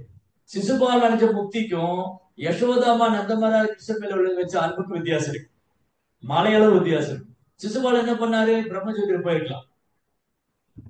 ஆனா யசோதா அம்மா கிருஷ்ணரும் நந்தக்கு அப்புறம் கிருஷ்ணனுடைய லீல பண்ணு. அப்ப பதந்துமாம் பக்தியா, தன் பக்தரிடத்துல ஒரு தனி கவனம் செலுத்துவார். அதே சமயத்துல கிருஷ்ணா பாரபட்சமற்றவர், இந்த சிசுபாலை தண்டிக்கிறது மூலமா அந்த உடல்ல இருந்து அவர் விடுவிக்கிறார். அவனுக்கு தண்டனை கொடுக்கறது மூலமா அந்த உடல்ல இருந்து அவனை விடுவிச்சு முக்தி கொடுக்கிறாரு. அதனால நாரத முனி சொல்றாரு, கிருஷ்ணா வந்து முக்குணத்துக்கு அப்பாற்பட்டவர், அவருக்கு நண்பன் பகைவன் எல்லாம் கிடையாது, அவர் எல்லோருக்கும் சமமானவர். ராகா தேசா பயாஸ் காமா குரோதா ராகா தேசா பயாஸ் நேகா. யாராவது கோவப்பட்டு கிருஷ்ணரை நினைச்சிட்டு இருந்தாலும் சரி, யாராவது கோவப்பட்டுட்டே கிருஷ்ணன் மேல கோவத்துல அவர் நினைச்சிட்டு இருந்தாலும் சரி, பயத்தினால கிருஷ்ணரை நினைச்சிட்டே இருந்தாலும் சரி, பொறாமையினால கிருஷ்ணரை நினைச்சிட்டு இருந்தாலும் சரி, காமத்தினால கிருஷ்ணரை நினைச்சிட்டு இருந்தாலும் சரி, அவங்க கிருஷ்ணரை அடைவாங்க. ஆனா அந்த முறை அனுகூலமானதா இல்லை, அவ்வளவுதான் வித்தியாசம். தந்தவக்கரன் கோபத்தினால கிருஷ்ணரை நினைச்சா அவர் பழி வாங்கணும்னு, சிசுபாலன் பொறாமையினால கிருஷ்ணரை நினைச்சுட்டே இருந்தான், கம்சன் பயத்தினாலே கிருஷ்ணரை நினைச்சுட்டான். இவங்க கூட கிருஷ்ண உணர்வுல தான் இருந்திருக்காங்க. பாருங்க, அவங்களே கிருஷ்ண உணர்வுல இருந்திருக்காங்க, நம்மளால கிருஷ்ண உணர்வுல இருக்க முடியல. கம்சன் கூட கிருஷ்ணரை நினைச்சிட்டே இருந்தாங்க. நம்மளால ஹரே கிருஷ்ணா மந்திரம் சொல்ற கிருஷ்ணரை நினைக்க முடியல. இதுதான் நம்மளோட கண்டிஷன் இல்லையா? கம்சன் பயத்தினால கிருஷ்ணரை நினைச்சுட்டே இருந்தார், சிசுபாலன் பொறாமையினால கிருஷ்ணர் நினைச்சுட்டே இருந்தார். அதனால கிருஷ்ணா அவங்களுக்கும் முக்தி கொடுத்தாரு. ஆனா அந்த அவங்களுடைய நினைவு ஸ்மரணம் அது பக்திக்கு அனுகூலமா இல்லை. அனுகூலன்னு கிருஷ்ணா அனுசெய்யல. நம்ம பக்தி உத்தமா கிருஷ்ணரை நினைக்கணும், அது அனுகூலமா இருக்கு. கிருஷ்ணருக்கு பக்திக்கு அனுகூலமா இருக்கு. கிருஷ்ணன் மேல அன்பு பிரேமமா இருக்கணும். ஆச்சாரியன் சொன்ன மாதிரி நினைக்கணும். பிரபுபாதர் நம்ம கிட்ட பிரகலாதர் மாதிரி கிருஷ்ணரை நினைங்கன்னு சொல்றாரு, இல்ல கம்சன் மாதிரி கிருஷ்ணர் நினைங்கன்னு சொல்றாரு? நீங்க எல்லாரும் கிருஷ்ணர் நினைச்சுக்கீங்க, கம்சன் கூட பயத்துல நீங்களும் பயந்து கிருஷ்ணர் நினைச்சுட்டே இருக்கேன்னு சொல்றாரு. பிரகலாதர் மாதிரி பகவான் மேல அன்பு செஞ்சு அவர் நினைக்கணும். அனுசீலன் கிருஷ்ணா அனுசீலன், அதுதான் உத்தமமான பக்தி. சோ சிசுபாலனுக்கு ஏன் கிருஷ்ணா முக்தி கொடுத்தாரு? அவருடைய பார்வையில பாரபட்சமே கிடையாது. அவர் காரணமற்ற கருணை உள்ளவர், தன் பகவன் இடத்துல கூட கருணை உள்ளவர். ஏன்னா கிருஷ்ணர் அவரை பகவானா பார்க்கல, சிசுபாலன் தான் அவர் மேல பொறாமை. சோ எப்படி இங்க ரொம்ப அழகான வர்ணனை. சிசுபாலனுக்கு கிருஷ்ணர் எப்படி இந்த இத பார்த்திருக்காரு விதுரர், சபையில இருந்திருக்காரு. சிசுபாலனுக்கு முக்தி கொடுக்கும் போது அந்த சபையில விதுரர் இருந்திருக்காரு. அதனால உத்தவர் என்ன பண்றாரு? இந்த லீலையை நினைவுபடுத்திக்கிறார். இதுதான் ஒரு தூய பக்தருக்கான அடையாளம். விதுரரை பார்த்தோன்னே, ஐயோ விதுரரை அவங்க துரத்தி விட்டாங்களே, அவங்க நல்லா இருப்பாங்களா, இப்படி எல்லாம் பேசல. நாமளா இருந்தா என்ன சொல்லுவோம்? அவங்களாம் நல்லாவே இருக்க மாட்டாங்க, உங்களை அப்படி பண்ணிட்டாங்க இப்படி பண்ணிட்டாங்க. நோ, நீங்கெல்லாம் எவ்வளவு நல்லவங்க, உங்களுக்கே எப்படி நடந்தது? கிருஷ்ணருக்கு கண்ணு இல்லையா, அவர் காது இல்லையா, அவர் மூக்கு இல்லையா? இதுதான் நம்மளுடைய நிலைமை. ஆனா உத்தவர் என்ன பண்ணாரு? விதுரரை பார்த்தோன்னே, விதுரரே உங்களுக்கு ஞாபகம் இருக்கா, நீங்க அந்த ராஜஸ்ரீ யஜ்யத்துல இருந்தப்போ கிருஷ்ணருக்கு எல்லாம் நடந்தது ஞாபகம் இருக்கா? அந்த லீலைகளை நினைவு கொள்றாரு. இங்கதான் ஒரு தூய பக்தர் நிக்கிறார். இப்படிதான் நம்ம கிருஷ்ணரோட கனெக்ட் பண்ணிக்கணும். அப்போ ஒரு பக்தர் ஏதோ கஷ்டத்துல நம்ம கிட்ட வந்தா என்ன பண்ணணும்? கஷ்டத்தை கேட்டு நம்ம அழுதுக்கு வருத்தப்படக்கூடாது. அவன் வந்தா, நீங்க அன்னைக்கு நம்ம யாத்திரை போன ஞாபகம் இருக்கலாம், நீங்க எல்லாம் போகணுமே, அங்க இந்த கதையை பத்தி கேட்டோம், இந்த பாண்டவரை பத்தி அங்க சொன்னாங்க, இதெல்லாம் ஞாபகப்படுத்தி அவங்களுடைய கான்சியஸ்னஸ் கிருஷ்ண கான்சியஸா மாத்தணும்.